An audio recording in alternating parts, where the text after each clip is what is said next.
Hello, this is the Vietnam Social News Update for October 13th, 2025.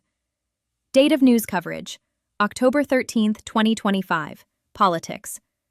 The headline political story today is the heightened cooperation between Vietnam and North Korea, following a landmark visit by Vietnamese Communist Party General Secretary To Lem to Pyongyang. During his visit, the two countries inked agreements spanning defense, foreign affairs, and health ministries, reviving bilateral links after nearly 2 decades without such high-level engagement.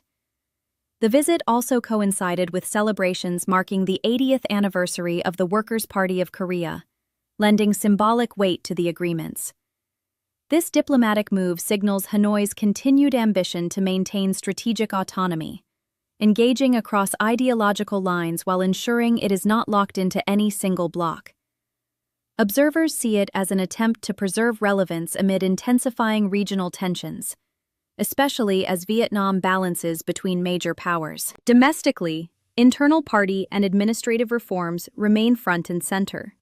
On October 13th, Hanoi hosted the first Congress of the Government Party Organization for the 2025-2030 term, with over 450 delegates in attendance.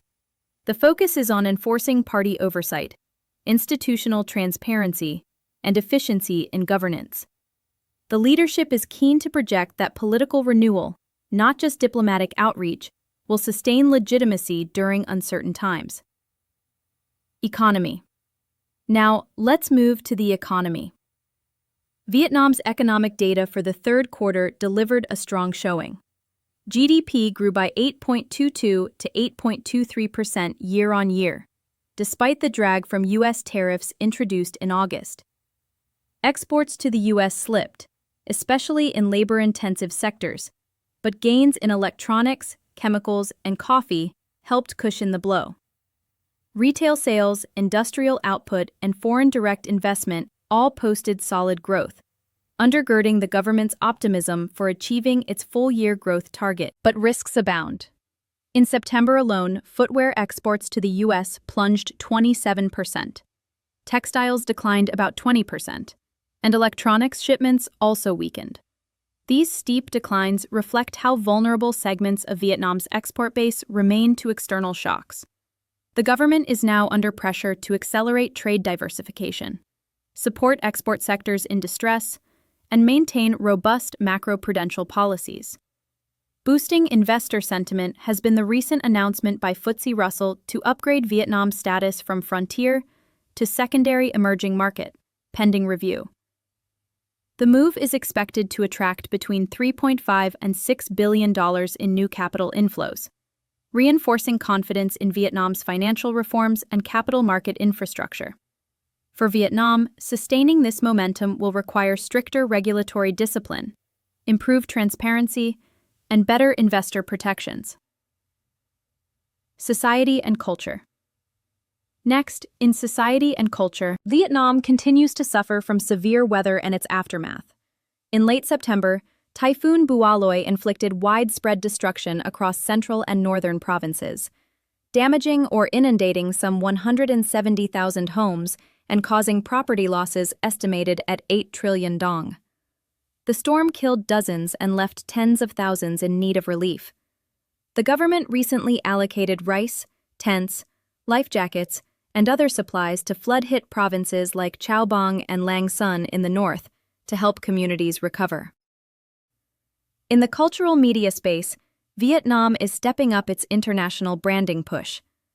The Vietnam Today channel, launched in September 2025, continues to expand its English-language programming to promote a modern image of Vietnam globally. This effort aligns with broader public diplomacy strategies aimed at reshaping external perceptions. On the business and consumer front, the Autumn Trade Fair, Autumn Fair 2025, slated to open in Hanoi on October 26th, has already stirred attention.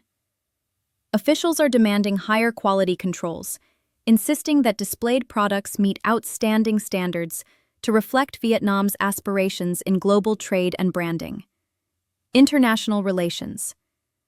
Finally, in international relations, Vietnam's diplomacy is busy forging new ties while managing old ones.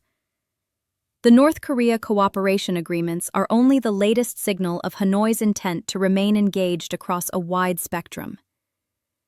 Though details remain vague, the symbolism is clear.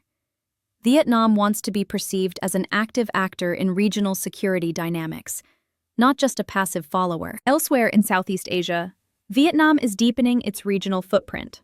For example, a brand new direct charter flight between Minsk, Belarus, and Phu Quoc Island has been launched, catering to increased Belarusian tourist interest. Meanwhile, trade and investment negotiations with the European Union continue to be prioritized, with Vietnamese officials pushing for faster ratification of investment protection agreements. On the financial and geopolitical front, the FTSE upgrade enhances Vietnam's leverage in external negotiations, particularly with development partners, multilateral institutions, and sovereign funds. But Vietnam must tread carefully. US-China tensions, supply chain realignments, and regional maritime disputes all test Hanoi's balancing act. Thank you for listening to the Vietnam Social News Update. Don't forget to like, share, and subscribe. And see you again tomorrow. This news summary is based on publicly available reports and rewritten uniquely for Vietnam Social News. VietnamNews.com is the official web address of Vietnam Social News. We are an independent platform, not affiliated with Vietnam News Agency or any government-owned media outlet.